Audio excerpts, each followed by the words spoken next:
The rain was coming down hard that evening, the kind of rain that soaks you to the bone within seconds. Daniel stood outside the big iron gates of Riverside Music Academy, watching the water pour down from the dark sky. His old jacket, which had seen better days, was already completely wet. He could feel the cold water running down his back, making him shiver.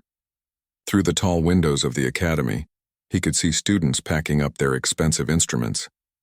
Violins were being carefully placed in velvet-lined cases. Cellos were being wheeled out on fancy stands. Everyone seemed to be in a hurry to get home, to get to their warm houses and hot dinners. Daniel watched them with a mixture of longing and something else he couldn't quite name. He had been 19 years old for 3 months now, but sometimes he felt much older.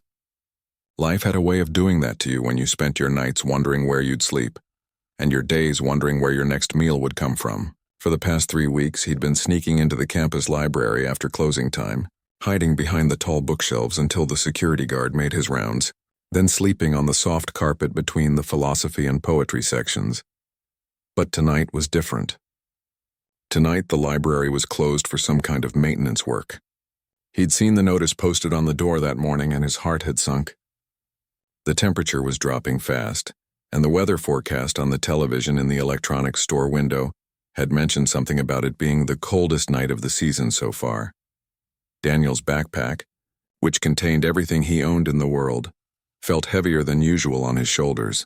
Inside were 2 changes of clothes, a toothbrush, a small towel, a notebook filled with music notations he'd written himself, and a photograph of his mother. That photograph was taken 7 years ago, before the cancer, before the hospital bills, before everything fell apart. He looked down at his hands. They were red from the cold, and his fingers felt stiff. These were the same hands that had once been praised by his high school music teacher. The same hands that had won him a small scholarship to community college. But that was before he had to drop out to take care of his mother. Before the medical bills piled up so high that they lost their small apartment. Before his mother passed away, leaving him completely alone in the world. The wind picked up, and Daniel pulled his jacket tighter, though it did little good. He could see his breath in the cold air. He knew he couldn't stay outside all night. The thought of walking to the homeless shelter crossed his mind, but he'd been there before. It was always full, always noisy, and honestly, sometimes it felt more dangerous than the streets. His eyes drifted back to the academy's main hall. Through the large glass windows, he could see the beautiful grand piano sitting on the stage. The stage lights were still on, making the black surface of the piano shine like a jewel. It was a Steinway, he knew. He'd read about it in one of the academy's brochures he'd found in the trash once. Worth more than $100,000. That's when he saw her. Professor Elena Kozlov, the academy's most famous teacher. Everyone knew about her. She'd performed in concert halls all over the world before she started teaching. Students said she was tough, demanding, and rarely smiled. She had high standards, and she didn't waste time on students who weren't serious about music. She was standing near the piano now, gathering her sheet music into a leather bag. Her gray hair was pulled back in a neat bun, and she wore an elegant black dress that probably cost more than Daniel had earned in the last year. Daniel's stomach rumbled. He hadn't eaten since yesterday morning, when a kind woman at the coffee shop had given him a leftover sandwich. He thought about walking away, finding a doorway somewhere to huddle in for the night, maybe under a bridge, but something stopped him. Maybe it was desperation. Maybe it was the memory of his mother telling him that he had a gift, that he shouldn't let it go to waste. Maybe it was just the cold and the hunger making him bold. Whatever it was, Daniel found himself pushing through the heavy oak doors of the academy. The warmth inside hit him immediately, and he almost gasped at how good it felt. His shoes squeaked on the polished marble floor, leaving wet footprints behind him. The entrance hall was beautiful, with high ceilings and paintings of famous composers on the walls. Beethoven stared down at him with stern eyes. Professor Kozlov looked up at the sound of his footsteps. Her expression changed from neutral to slightly annoyed. Students weren't supposed to be here this late, and he clearly wasn't a student.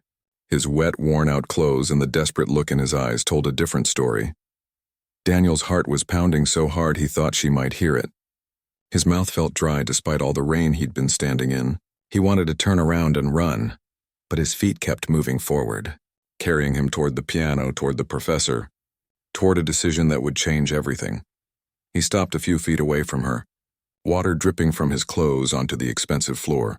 For a moment, neither of them spoke. The silence was heavy, broken only by the sound of rain hammering against the windows and the distant rumble of thunder. Daniel opened his mouth to speak, but at first, nothing came out. He swallowed hard and tried again. What he was about to say was crazy, he knew that. But he had nothing left to lose. Sometimes when you have nothing, you become brave in ways you never expected. Sometimes desperation looks a lot like courage. Daniel's voice came out shakier than he wanted it to. "Professor, I'm sorry to bother you." He paused, trying to find the right words. "How do you explain desperation to someone who probably never experienced it? I know this is going to sound really strange, but I need help." Professor Kozlov's expression didn't change much. She'd probably heard hundreds of students asking for help over the years. "The office hours are posted on my door. You can come back tomorrow," she said, her accent making her words sound formal and precise. "No, you don't understand," Daniel said quickly before she could walk away. "I don't have anywhere to sleep tonight. The storm is getting worse and it's freezing outside. I just need a place to stay until morning, just one night. I won't cause any trouble, I promise." The professor's eyes narrowed slightly, studying him more carefully now. There was a long pause, and Daniel could see her mind working, probably wondering if he was dangerous or just desperate. Maybe both. "This is a music academy, not a shelter," she said, but her voice was less harsh than before. "There are proper places you can go for help." "I've tried," Daniel said, and he couldn't keep the exhaustion out of his voice. "The shelters are full. They're always full, and I just need one night just until the storm passes." He took a breath, knowing his next words would sound crazy. "If you let me stay, I'll play piano for you. Whatever you want to hear. I can play." Professor Kozlov looked at him like he'd just said he could fly. A mixture of disbelief and curiosity crossed her face. "You play piano?" There was doubt in her voice. This wet, homeless boy standing in front of her, looking like he hadn't had a proper meal in days, claiming he could play. Daniel nodded. "Yes, ma'am. I know I don't look like it, but I can. I promise I can." The professor set down her leather bag slowly, crossing her arms. "Many people can play piano. That doesn't mean anything special." She was testing him now, he could tell. Something shifted in Daniel at that moment. He was tired of being invisible, tired of being looked through instead of looked at. He'd spent so many years watching life happen to other people, watching opportunities pass him by. Not tonight. Tonight he was going to be seen. Without asking permission, without waiting for an invitation, Daniel walked straight to the grand piano. His wet shoes left tracks across the stage floor. He could feel Professor Kozlov's surprised eyes on his back, but he didn't stop. He sat down on the piano bench, and for the first time in hours he felt like himself. The piano was beautiful up close. The keys were perfectly white and black, not yellowed or chipped like the old upright piano his mother used to have.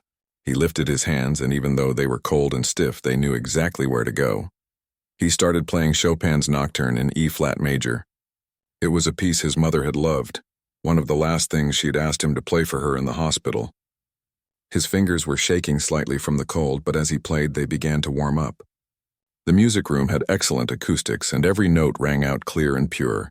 Daniel closed his eyes and let himself disappear into the music. This was the only place he ever felt truly at home anymore. Not in a building or a room, but in the space between the notes and the rhythm and melody. Here it didn't matter that his clothes were old or that he was hungry. Here he was just a musician, and the music was all that mattered.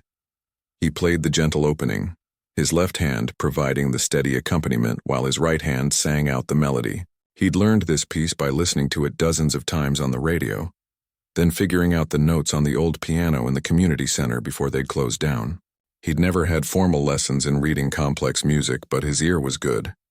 His mother used to say he could hear a song once and play it back perfectly. As he moved through the piece, he added his own interpretations, the little touches that made it personal. A slight pause here, a gentle emphasis there. The music swelled and faded, told a story of longing and beauty and sadness. He wasn't just playing notes on a page. He was pouring everything he felt into those keys. All the loneliness, all the fear, all the hope he'd been carrying around. Behind him, Professor Kozlov had gone completely still. She'd been about to tell this boy to get off her piano, to stop this nonsense and leave before she called security. But the moment his fingers touched the keys, something made her pause. This wasn't ordinary playing. This wasn't someone who'd learned from a cheap online tutorial or picked up a few songs at parties. This was real musicianship, raw, unpolished in some ways, yes, but the emotion, the understanding of the piece, the natural musicality, it was all there. She moved closer without realizing it, drawn by the sound. In her 30 years of teaching, she'd heard this nocturne played thousands of times by hundreds of students. But there was something different about this. The boy was playing with genuine feeling, not just technical correctness. He understood what Chopin was trying to say. When Daniel played the final gentle notes and let them fade into silence, he kept his hands on the keys for a moment, not wanting to let go. The silence that followed felt heavy, important somehow. Slowly, he turned around on the bench to face Professor Kozlov. He was prepared for her to be angry, to tell him to leave immediately. Instead, her face had an expression he couldn't quite read. She was staring at him like she was seeing him for the first time. "Where did you study?" she asked, her voice quieter than before but intense with curiosity. Daniel felt his cheeks grow warm. "I didn't, not really. I mean, I had some lessons in high school, basic stuff, but mostly I learned by watching and listening." Watching and listening to what? Daniel hesitated, then decided he had nothing to lose by telling the truth. "To students here, actually. I used to work as a janitor at this academy 2 years ago. At night after cleaning, I would listen outside the practice rooms. During the day, sometimes I'd watch through the windows when students were rehearsing. I'd go home and try to figure out what they were playing on an old keyboard I had."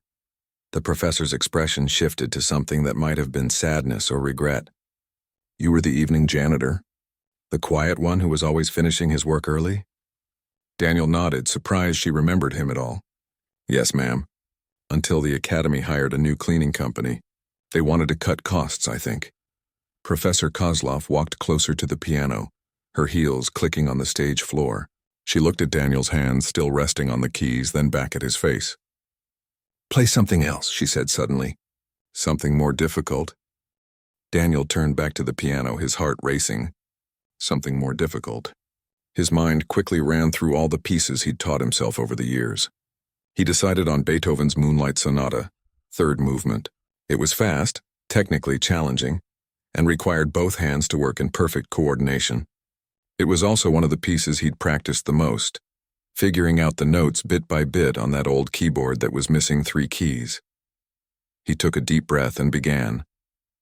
His fingers flew across the keys, the urgent, racing melody filling the hall.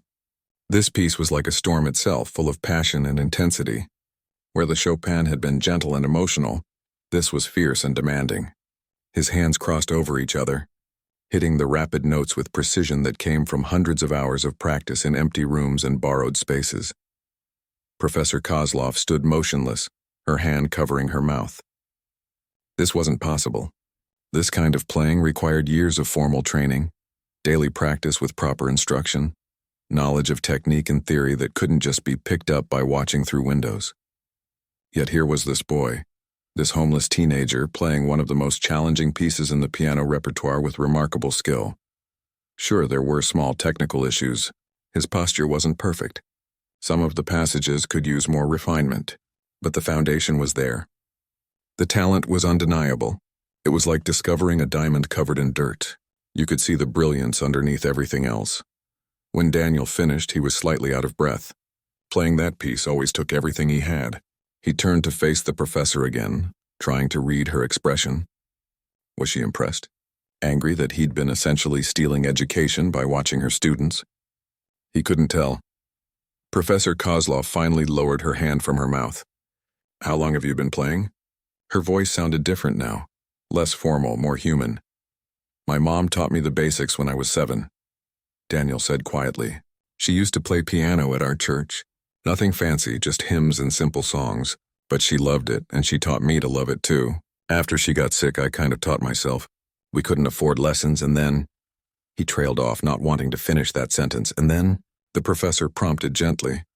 "And then she died 3 years ago. We'd already lost our apartment because of medical bills. After she passed, I stayed with a friend for a while, worked odd jobs. The janitor position here was actually the best job I'd had. But when they switched companies, He shrugged as if the rest was obvious. Professor Kozlov walked around the piano slowly, looking at it, at him, seeming to think deeply about something. The rain continued to pound against the windows and a flash of lightning briefly lit up the hall. "You said you learned by watching my students through the windows?" she asked. Daniel nodded, feeling embarrassed now. "I know it probably sounds creepy or weird, but I wasn't trying to cause any trouble. I missed playing. After we lost our apartment, we had to sell my mom's piano. It was the only thing of value we had left. And when I worked here, being around music again, even just hearing it through walls, it made me feel closer to her somehow." The professor stopped her pacing and looked directly at him. Her eyes, which had seemed cold and stern when he first walked in, now held something different. Recognition, maybe, or understanding. "I was 9 years old when my family left Russia," she said suddenly. "My father was a factory worker. My mother cleaned houses. We had nothing. But my mother's employer had a piano, and while my mother cleaned, she would let me touch the keys." She smiled slightly at the memory. "I would play while my mother worked. That's how I learned at first. Stolen moments on someone else's piano." Daniel felt a connection forming, understanding why she was telling him this. "What happened?" he asked. "A music teacher heard me playing one day when he came to visit the house. He convinced my mother's employer to let me have formal lessons. Free of charge. He saw something in me, something worth nurturing." She paused, her expression becoming serious again. "I see that same something in you," Daniel's breath caught. He wasn't sure he'd heard her correctly. "You do? You have raw talent. Remarkable natural ability. But talent alone isn't enough in this world. It needs training, discipline, proper technique. Without those things, you'll only get so far." She crossed her arms, and for a moment, Daniel thought she was about to give him some money and send him on his way. Instead, she said, "How serious are you about music?" "And I don't mean as a hobby or a way to pass time. I mean as a life, as a career, as the thing you dedicate everything to." "It's all I have," Daniel said honestly. "It's the only thing I'm good at. The only thing that makes sense to me. When I play, I feel like I'm exactly where I'm supposed to be, doing exactly what I'm supposed to do. I know that probably sounds dramatic, but it's true." Professor Kozlov nodded slowly as if he'd passed some kind of test. "There's a storage room upstairs. It's warm and dry. You can sleep there tonight. There are some old stage curtains you can use as blankets. It's not comfortable, but it's better than the street." Relief flooded through Daniel. "Thank you." "Thank you so much. She held up her hand to stop him. "I'm not finished. Tomorrow morning, 7 o'clock, you will come back to this hall. You will audition for me properly. Not a desperate performance to earn a night's shelter, but a real audition. I will evaluate your playing seriously, professionally, and if you're as talented as I believe you are, I will personally take responsibility for your musical education." Daniel's eyes widened. "But Professor, I can't afford—" "The tuition here is like $40,000 a year. I don't have that kind of money. I don't have any money." "I didn't ask about your finances," Professor Kozlov said firmly. "I asked about your commitment. Money is just money. It can be found, earned, donated, worked around. But dedication, real dedication, that's rare. That's valuable. So I'm asking you again. Can you dedicate yourself completely to this? Can you work harder than you've ever worked? Can you accept criticism, push through frustration, sacrifice other things to become the musician you're capable of being?" Daniel didn't hesitate. "Yes, absolutely yes. Then we have an agreement. 7 o'clock tomorrow. Don't be late." She picked up her leather bag and started walking toward the exit, then paused and turned back. "And Daniel, take a proper shower in the locker room before you sleep. There are towels in the supply closet. You'll play better tomorrow if you're clean and rested." After she left, Daniel sat alone in the big empty hall, listening to the rain and trying to process what had just happened. He looked down at the piano keys, running his fingers lightly over them without pressing down. For the first time in 3 years, since the day his mother died, he felt something he'd almost forgotten existed. Hope. Real, genuine hope that maybe his life could be more than just surviving day to day. Maybe he could actually have a future. Daniel found the storage room exactly where Professor Kozlov had described. It was tucked away on the 3rd floor, down a narrow hallway that smelled like old wood and dust.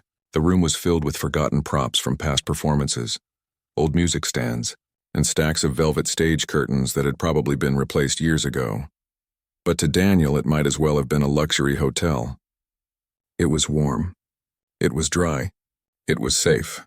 He cleared a space on the floor, arranged the curtains into a makeshift bed, and for the first time in weeks he felt his muscles begin to relax.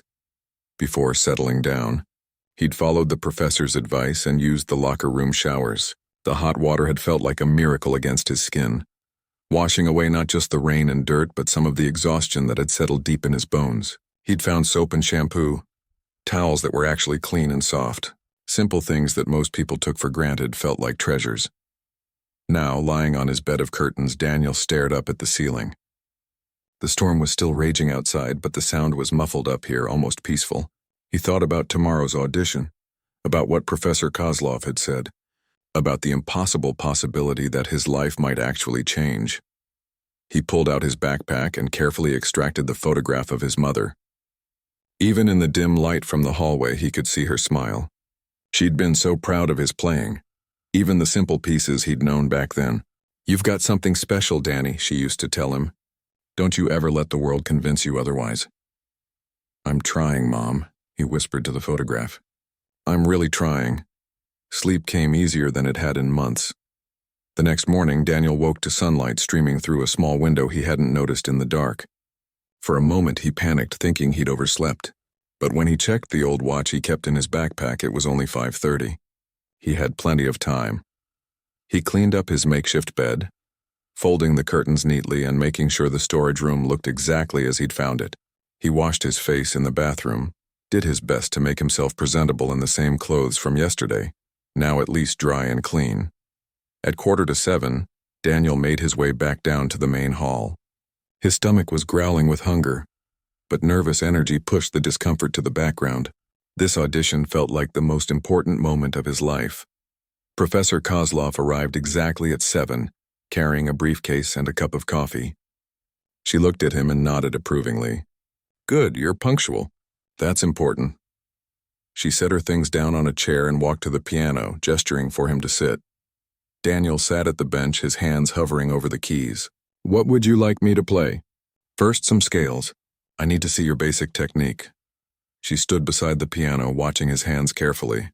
For the next hour, she put him through a rigorous evaluation, scales in every key, arpeggios, sight-reading exercises that challenged him because he'd never learned to read complex music properly, technical drills that exposed every gap in his self-taught education. But she also had him play complete pieces. The Nocturne from last night again, a Mozart sonata, a jazz standard that he'd learned from old recordings. Each time he finished, she would point out errors, suggest corrections, make him play passages over and over until they improved. It was exhausting, but thrilling. This was what real teaching felt like, not just playing alone in empty rooms, but having someone guide him, challenge him, push him to be better. Finally, Professor Kozlov stepped back and was quiet for a long moment, her expression unreadable. Daniel held his breath, waiting. "Your sight reading is terrible," she said bluntly. "Your posture needs work. You have some bad habits that will need to be unlearned. Your knowledge of music theory is full of holes." She paused. "But your ear is extraordinary. Your natural sense of rhythm and phrasing is something that can't be taught. You have genuine musical intelligence, and most importantly, you have heart. You play with real emotion, real understanding. That's rare." Daniel didn't know if this was good news or bad. "So, what does that mean?" Professor Kozlov pulled out her phone and started typing. "It means I'm calling an emergency meeting with the Academy's Board of Directors. I'm going to propose that you be admitted as a full-time student with a complete scholarship." Daniel's heart nearly stopped. "A scholarship, but how? I mean, they don't even know me. Why would they agree to that?" "Because I will make them understand what I see in you. Because I will tell them that in 30 years of teaching, you are one of maybe 5 students with this level of raw potential." She looked up from her phone. "But I need to be honest with you about something, Daniel. This won't be easy, even if they agree. You'll be entering a program where every other student has had years of formal training. You'll have to work twice as hard just to catch up. You'll have classes in theory, history, composition, performance technique. You'll be expected to practice several hours every day. It will be demanding in ways you can't imagine." "I can handle it," Daniel said immediately. "I want this. I want to learn everything. You'll also need a place to live." The scholarship would cover tuition but not housing. The Academy has limited dormitory space and it's expensive even with financial aid. She seemed to be thinking out loud now. There might be work-study options. You could do some maintenance work in exchange for a room. I'll have to look into it. Daniel felt tears threatening to form but fought them back. Professor, I don't know how to thank you. You barely know me and you're doing all this. I'm doing this because I was once in a position not unlike yours. She interrupted. Someone gave me a chance when I had nothing. Someone believed in my potential when I had no reason to believe in myself. I've had a successful career, Daniel. I've played in the greatest concert halls in the world. But you know what I'm most proud of? The students I've taught who went on to make beautiful music. That's the real legacy, not the performances I gave, but the musicians I helped create. She walked to the window, looking out at the academy grounds. The storm had cleared and the morning sun made everything sparkle. The board meets this afternoon. I'll present your case to them, but I should warn you, they may want you to perform for them. Would you be prepared for that? I'll play whatever they want to hear, Daniel said with confidence he didn't entirely feel. Good. Then you should spend the day practicing, resting, preparing. Use any practice room on the 3rd floor. No one will bother you there. She picked up her briefcase. Oh, and Daniel, there's a cafeteria on the ground floor. Tell them Professor Kozlov sent you and to put your breakfast on my account. After she left, Daniel sat at the piano for a few more minutes, trying to fully absorb what was happening. Less than 24 hours ago, he'd been standing in the rain with nowhere to go. Now he had a chance at a real future. At 2 o'clock that afternoon, Professor Kozlov stood in the Academy's boardroom on the top floor, facing 8 members of the board of directors. These were some of the most influential people in the music education world. Former performers, wealthy donors, education administrators. They weren't people who made quick decisions or bent rules easily. The chairman, Robert Chen, sat at the head of the long mahogany table. He was a retired violinist who had performed with major symphonies around the world before dedicating his later years to music education. He was known for being fair but strict, traditional in his views about how the academy should operate. Elena, we appreciate you calling this meeting, he began, using her first name in that way that suggested both familiarity and mild impatience. But I have to say your message was quite vague. You said it was urgent regarding a potential student? Professor Kozlov had spent the morning preparing for this moment. She'd recorded Daniel's playing on her phone during the morning audition, made notes about his background, rehearsed her arguments, but she knew that facts and recordings alone wouldn't be enough. She needed to make them feel what she felt, understand what she understood. I want to tell you about a young man named Daniel, she began, her voice steady and clear. 2 nights ago, he walked into the academy soaking wet from the rain and asked if he could sleep here for the night. In exchange, he offered to play piano for me. A few board members exchanged glances. This wasn't the usual way students came to their attention. Now you might be wondering why I didn't simply call security and have him removed, Professor Kozlov continued. But something made me listen. Perhaps it was the look in his eyes. Perhaps it was his desperation mixed with dignity. Whatever it was, I let him play. She pulled out her phone. This is what I heard. She played the recording of Daniel performing the Chopin Nocturne. The sound quality wasn't perfect, but it was good enough. The board members listened, some with polite interest, others with growing attention. When it finished, there was a moment of silence. That's quite good, admitted one of the board members, a woman named Dr. Patricia Mills who taught music theory. But Elena, we hear talented students every day. What makes this one special enough to call an emergency meeting? What makes him special, Professor Kozlov said, her voice taking on intensity, is that he taught himself to play by watching our students through the windows. He was our evening janitor 2 years ago, and while he cleaned our halls, he was stealing an education. He learned some of the most complex pieces in the classical repertoire by ear, by observation, by pure determination. Now she had their attention. Robert Chen leaned forward. He was our janitor? Yes, he lost his mother to cancer 3 years ago. The medical bills bankrupted what little his family had. He's been homeless, working odd jobs, sleeping wherever he could find shelter. But through all of that, he never stopped playing, never stopped learning, never stopped improving. And yesterday morning, I auditioned him properly. I put him through every technical evaluation I could think of. She played another recording, this one of Daniel playing the Beethoven Sonata. The room was completely quiet now, except for the music. Even the skeptical board members were listening intently. When the recording ended, Professor Kozlov spoke again before anyone else could. I've been teaching for 30 years. I've had students from wealthy families who had every advantage, every opportunity, the finest instruments and the best private tutors since they were 5 years old, and I can count on one hand the number of students who had the natural musicality, the raw talent that this boy has. He's rough around the edges, yes. He has gaps in his education that need to be filled, but the foundation is there and it's extraordinary. What exactly are you proposing? Robert Chen asked, though his tone suggested he already knew the answer and wasn't sure he liked it. I want to offer him a full scholarship to the academy. Tuition, fees, everything. I want to take him on as my personal student. I want to give him the opportunity that someone once gave me. The room erupted in murmurs. Several board members started speaking at once.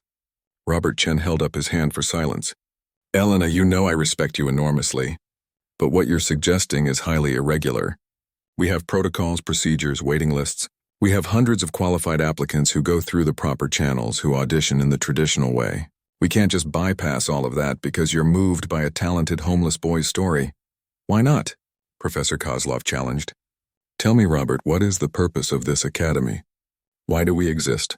To provide excellent music education to talented students, he replied as if it were obvious. Exactly. To talented students. Not to wealthy students. Not to well-connected students. To talented students. And yet how many truly talented young people never even get through our door because they can't afford the application fee, let alone the tuition? How many potential virtuosos are cleaning our floors or serving our coffee, while we teach students who have more privilege than passion? She looked around the table, making eye contact with each board member. This boy has been teaching himself on a piano that was missing keys. He's been practicing in his head because he had nowhere else to practice. He's been learning from the outside looking in, quite literally through our windows, and despite all of that, despite every disadvantage and obstacle, he plays with more genuine musical understanding than most of our current students. If we can't find room for someone like that, then what are we really doing here? Dr. Mills spoke up. Elena makes a valid point. Our mission statement specifically mentions making music education accessible. But Robert's concerns are also legitimate. We do have procedures for a reason.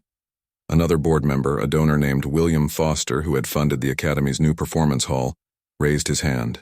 I'd like to hear him play in person before making any decision. A phone recording, however good, doesn't tell the whole story. Others nodded in agreement. Robert Chen seemed to consider this. That's reasonable. Elena, if we arranged for this young man to perform in front of the full board and the faculty, would he be prepared for that? He would, Professor Kozlov said without hesitation. And what about the other students? What about their families who pay full tuition? How do we explain that we've given away a scholarship to someone who didn't even apply through proper channels?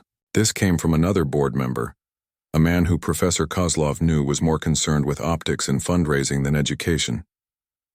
We tell them the truth, Professor Kozlov replied.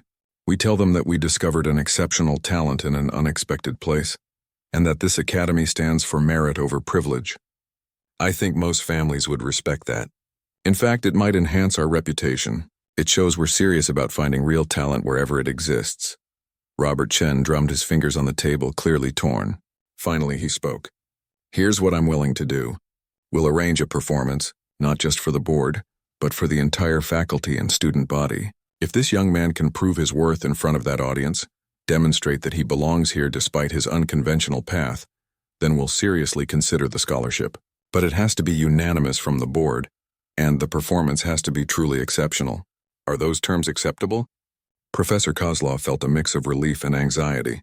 A public performance was a high-pressure situation, especially for someone like Daniel who'd never performed in front of a large audience.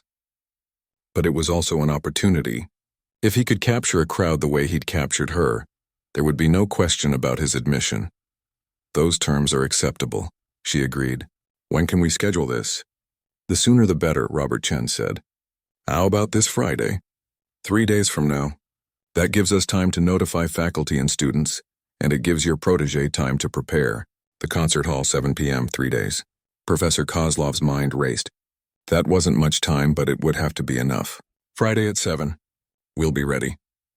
News traveled fast at Riverside Music Academy.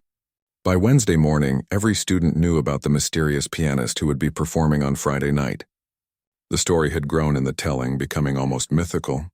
Some said he was a prodigy, who'd been discovered in a subway station. Others heard he was a former student who'd been expelled and was trying to earn his way back. A few knew the truth that he was homeless and had learned to play by watching through windows. Daniel spent those 3 days in a state of focused intensity that Professor Kozlov recognized from her own youth. She'd arranged for him to stay in a small guest room normally reserved for visiting instructors. She'd also arranged meal tickets for the cafeteria and borrowed clothes from the costume department for his performance. But most importantly, she spent hours every day working with him on the piece he would perform. They'd chosen Rachmaninoff's Piano Concerto No. 2, one of the most technically demanding and emotionally powerful works in the classical repertoire. It was a bold choice, perhaps even risky, but Professor Kozlov believed it would showcase everything Daniel could do. "Your left hand is rushing again," she said on Thursday afternoon, stopping him mid-phrase. "The accompaniment should support the melody, not compete with it." Again from measure 47. Daniel nodded and began again, his fingers finding the keys with increasing confidence. The practice room was small and plain, nothing like the grand concert hall where he'd perform tomorrow. But he tried not to think about that. During breaks, Professor Kozlov would tell him about her own experience with high-pressure performances, about the nerves and the doubts and the way music could either lift you up or expose every weakness. "The key is to remember why you're playing," she said. "Not to prove something to the audience, not to earn their approval, but because the music needs to exist in the world. You're just the vessel for it." By Thursday evening, word had spread beyond the academy. Someone had mentioned the performance to a reporter friend. And suddenly there were calls from local newspapers wanting to know about the homeless piano prodigy. Professor Kozlov shielded Daniel from most of this attention, but she couldn't stop the building excitement entirely. On Friday morning, Daniel woke up with his stomach in knots. He couldn't eat breakfast, could barely focus on anything except the approaching performance. Professor Kozlov found him in the practice room at 10 a.m. playing scales over and over. "Stop," she said gently. "You've practiced enough. At this point, you're just making yourself more nervous. Let's go for a walk." They walked through the academy's garden, a peaceful space with stone paths and benches overlooking the river. The spring air was fresh and cherry blossoms were just beginning to bloom on the trees. "Tell me what you're afraid of," Professor Kozlov said as they sat on a bench. Daniel was quiet for a moment, then said, "I'm afraid of letting you down. You've put your reputation on the line for me. If I mess up tonight, it doesn't just affect me, it affects you too." "And that's exactly why you'll do well," she replied. "Because you understand what's at stake." "But Daniel, even if you make mistakes tonight, even if it doesn't go perfectly, I won't regret taking a chance on you. Talent like yours doesn't come along often. Whether the board sees it tonight or not, I know what you're capable of. What if they don't see it? What if I freeze up there or forget everything or—" "Then we'll find another way," she interrupted. "There's always another way. But I don't think that will happen. I think when you sit at that piano tonight, you'll remember why you love music. You'll remember your mother and all those hours you spent teaching yourself, all those nights listening through windows because you couldn't stay away. That passion, that dedication, it will carry you through." Daniel took a deep breath, feeling slightly calmer. "Thank you. For everything. Not just the opportunity, but for believing in me." Professor Kozlov patted his hand. "Now I want you to rest this afternoon. Not practice, not worry, just rest. Lie down, close your eyes, listen to some music if you want. Let your mind and body relax. You'll need your energy tonight." That evening, as the sun began to set, Daniel dressed in the borrowed formal wear that Professor Kozlov had found for him. Black pants, white shirt, black jacket. It was slightly too large, but it would do. He looked at himself in the mirror and barely recognized the person staring back. 3 days ago, he'd been sleeping in a storage room. Now he looked like he belonged on a concert stage. The walk from his room to the concert hall felt both too long and too short. His heart pounded with every step. He could hear voices inside the hall, the murmur of a large crowd gathering. Through the small window in the door, he could see people filling the seats. Students in casual clothes, faculty members in suits and dresses, board members in the front rows. There had to be at least 300 people in there. Professor Kozlov met him backstage. "How are you feeling?" "Terrified," he admitted. "Good. A little fear keeps you sharp. Just remember what we talked about. Don't play for them. Play for the music. Play for yourself. Play for your mother." She adjusted his collar. "You're ready for this, Daniel. I wouldn't have put you here if you weren't." At exactly 7 o'clock, Robert Chen walked onto the stage to introduce the performance. Daniel watched from the wings, his hands shaking slightly. "Good evening, everyone." Robert Chen's voice boomed through the hall. "Thank you for coming on such short notice. We have a very unusual performance for you tonight. You've probably heard various stories about our pianist this evening, and I want to tell you the truth." He went on to explain Daniel's background, his time as a janitor, his self-taught education, the circumstances that led to this moment. The audience was completely silent, hanging on every word. Professor Elena Kozlov has asked this academy to take a chance on this young man, to see past his circumstances and recognize his talent. Tonight, we'll all have the opportunity to hear him play and make our own judgments. Please welcome Daniel Thompson. The applause was polite but cautious as Daniel walked onto the stage. The lights were bright, much brighter than he'd expected. He could barely see the faces in the audience beyond the first few rows. The piano waited for him at center stage, gleaming under the spotlights. His legs felt weak as he walked to the bench and sat down. He adjusted his position, placed his hands on the keys, and took one final deep breath. The hall was so quiet he could hear his own heartbeat. This was it. Everything depended on the next 20 minutes. His future, Professor Kozlov's credibility, his chance to honor his mother's belief in him. It all came down to this moment. Daniel closed his eyes, thought of his mother's smile, and began to play. The opening notes of Rachmaninoff's Piano Concerto No. 2 filled the concert hall, soft and contemplative. Daniel's fingers moved across the keys with careful precision, establishing the gentle melody that would soon build into something much more powerful. For the first 30 seconds, he was painfully aware of everything. The audience watching him, the board members in the front row with their critical eyes, the weight of expectations pressing down on his shoulders. But then something shifted. Maybe it was muscle memory from the hundreds of hours he'd practiced this piece. Maybe it was the music itself, so beautiful and demanding that it required his complete attention. Whatever it was, the awareness of the audience began to fade. The bright stage lights dimmed in his consciousness. There was only the piano, the music, and the story he was trying to tell.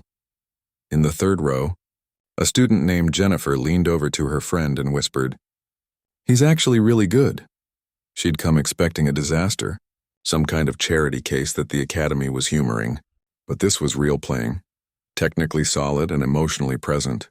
The piece began to build in intensity, Daniel's hands moving faster now, his left hand providing the powerful bass notes while his right hand sang out the soaring melody. This was the section he'd worried about most, the part where many pianists got lost in the technical complexity and forgot about the emotional core. But Daniel didn't forget. Every note carried meaning. Every phrase told part of the story. Professor Kozlov stood at the back of the hall, her arms crossed, barely breathing. She'd taught this concerto to dozens of students over the years. She knew every possible mistake, every place where things could go wrong. So far, Daniel was navigating it beautifully, but the hardest sections were still ahead. In the front row, Robert Chen's expression was unreadable, but he'd stopped shifting in his seat. He was listening, really listening. Beside him, Dr. Mills had tears forming in her eyes, though she didn't seem to realize it yet. Daniel reached the first major transition, where the piece shifts from contemplative to passionate. His fingers attacked the keys with controlled force, the volume rising, the tempo increasing. This was where the music demanded everything from the performer: technical skill and physical endurance and emotional depth all at once. A student in the back row who'd been scrolling on his phone put it away and sat up straighter. Whatever he'd expected, this wasn't it. This was the kind of playing you heard from advanced students in their final year, not from some homeless kid who'd taught himself. The music swelled to its first climax, Daniel's entire body involved in the performance now, swaying slightly with the rhythm, his face showing the concentration and passion he felt. When the climax resolved into a gentler section, the release of tension was palpable throughout the hall. But Daniel wasn't relaxing. He knew the hardest part was coming. A technically brutal passage that required his hands to move in opposite directions at high speed, while maintaining perfect clarity in each note. He'd practiced this section until his fingers ached, until he could play it in his sleep. As he launched into it, there was a collective intake of breath from the musicians in the audience, who knew how difficult this passage was. His fingers flew across the keys, each note crisp and clear despite the incredible speed. Not a single mistake, not a single muddled phrase.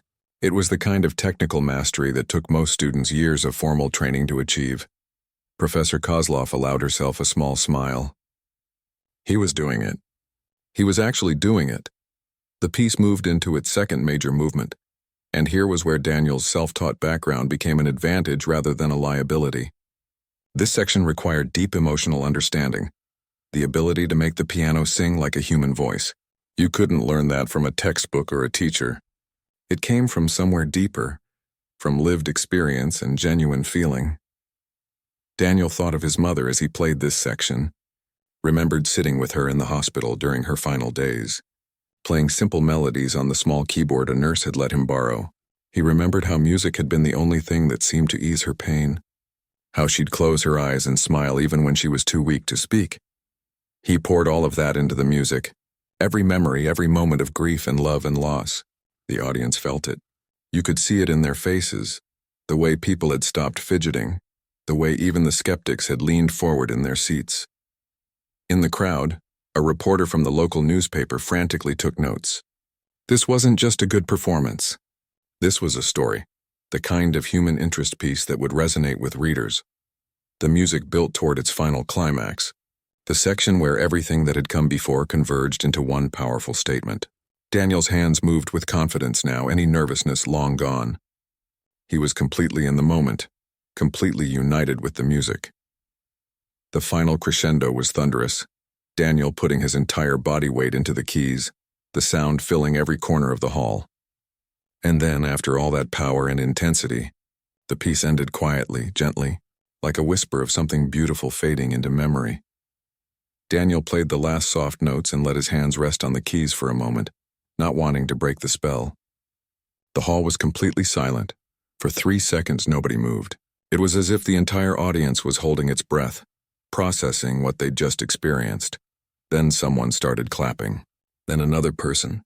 Then suddenly the entire hall erupted in applause, people rising to their feet, the sound almost deafening after the quiet ending of the piece. Daniel stood up from the piano bench, slightly dazed, overwhelmed by the reaction. Students were cheering. Faculty members were on their feet applauding. Even some of the board members who'd been skeptical were standing and clapping with genuine enthusiasm. Robert Chen was standing, applauding firmly, a look of surprise and respect on his face. Dr. Mills was openly crying now, not bothering to hide her tears. William Foster, the wealthy donor who'd questioned the scholarship, was clapping so hard his hands must have hurt.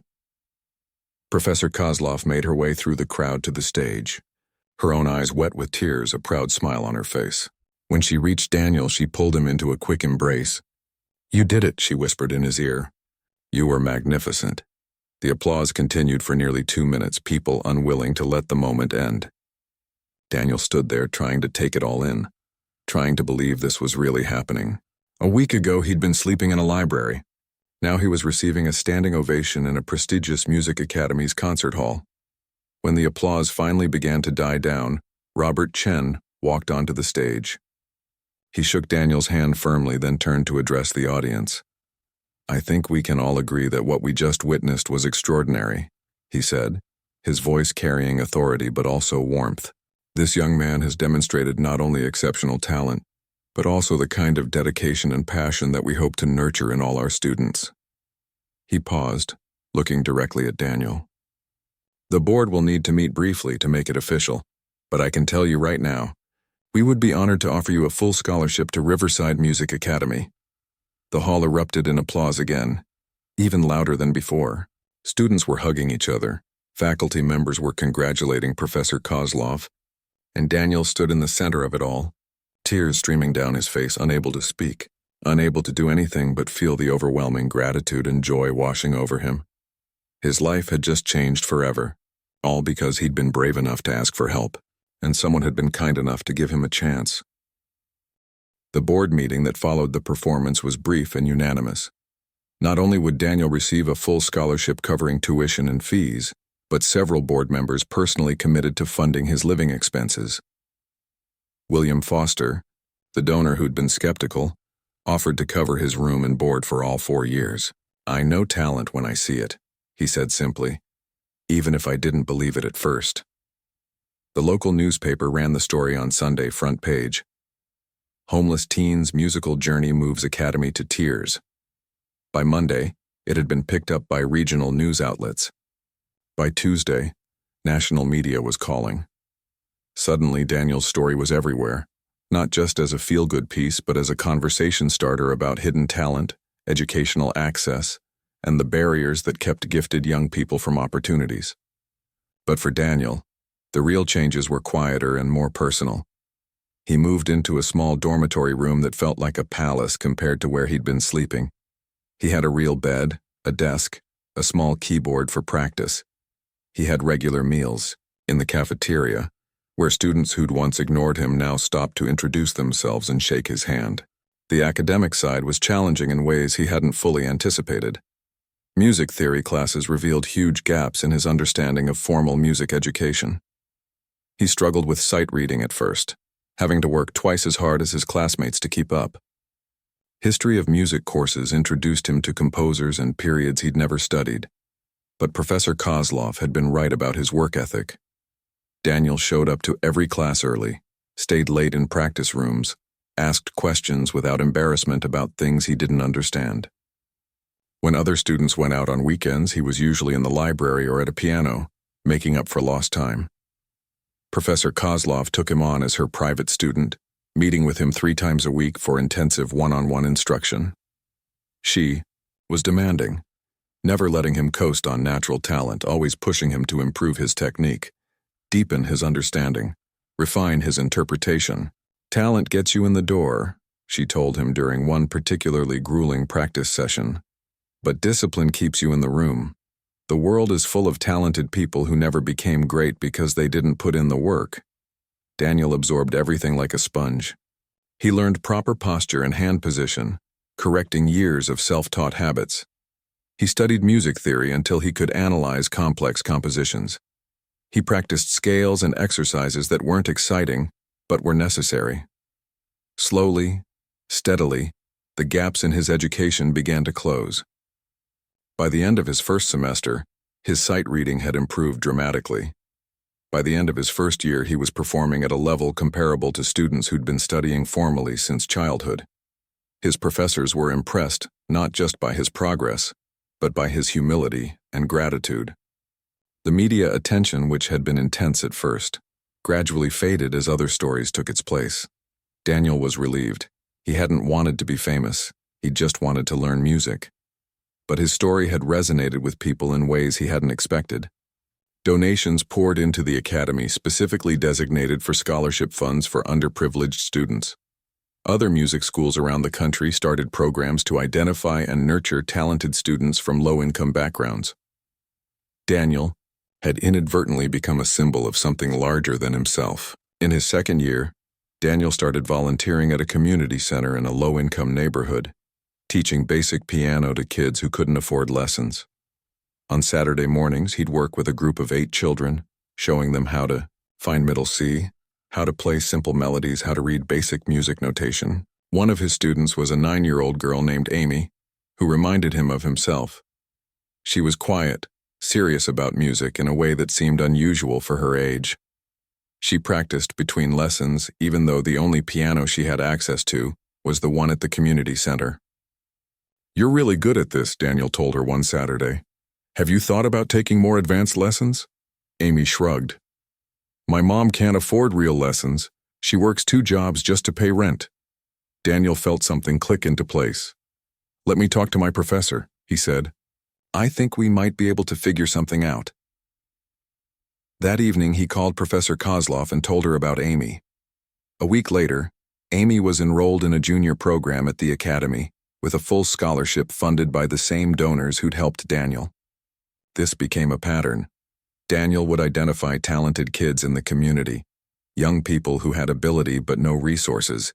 He'd connect them with the academy, with donors, with opportunities. He was building a pipeline, ensuring that what had happened to him, the luck of being noticed at the right moment, could be replicated systematically. By his 3rd year, Daniel was performing regularly in student recitals and local concerts. His technique had become polished, his understanding of music deep and nuanced.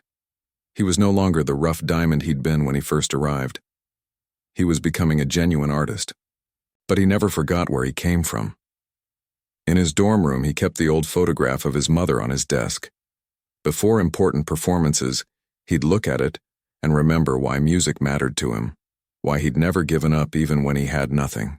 Professor Kozlov watched his growth with deep satisfaction. In her 30 years of teaching, she'd had many successful students.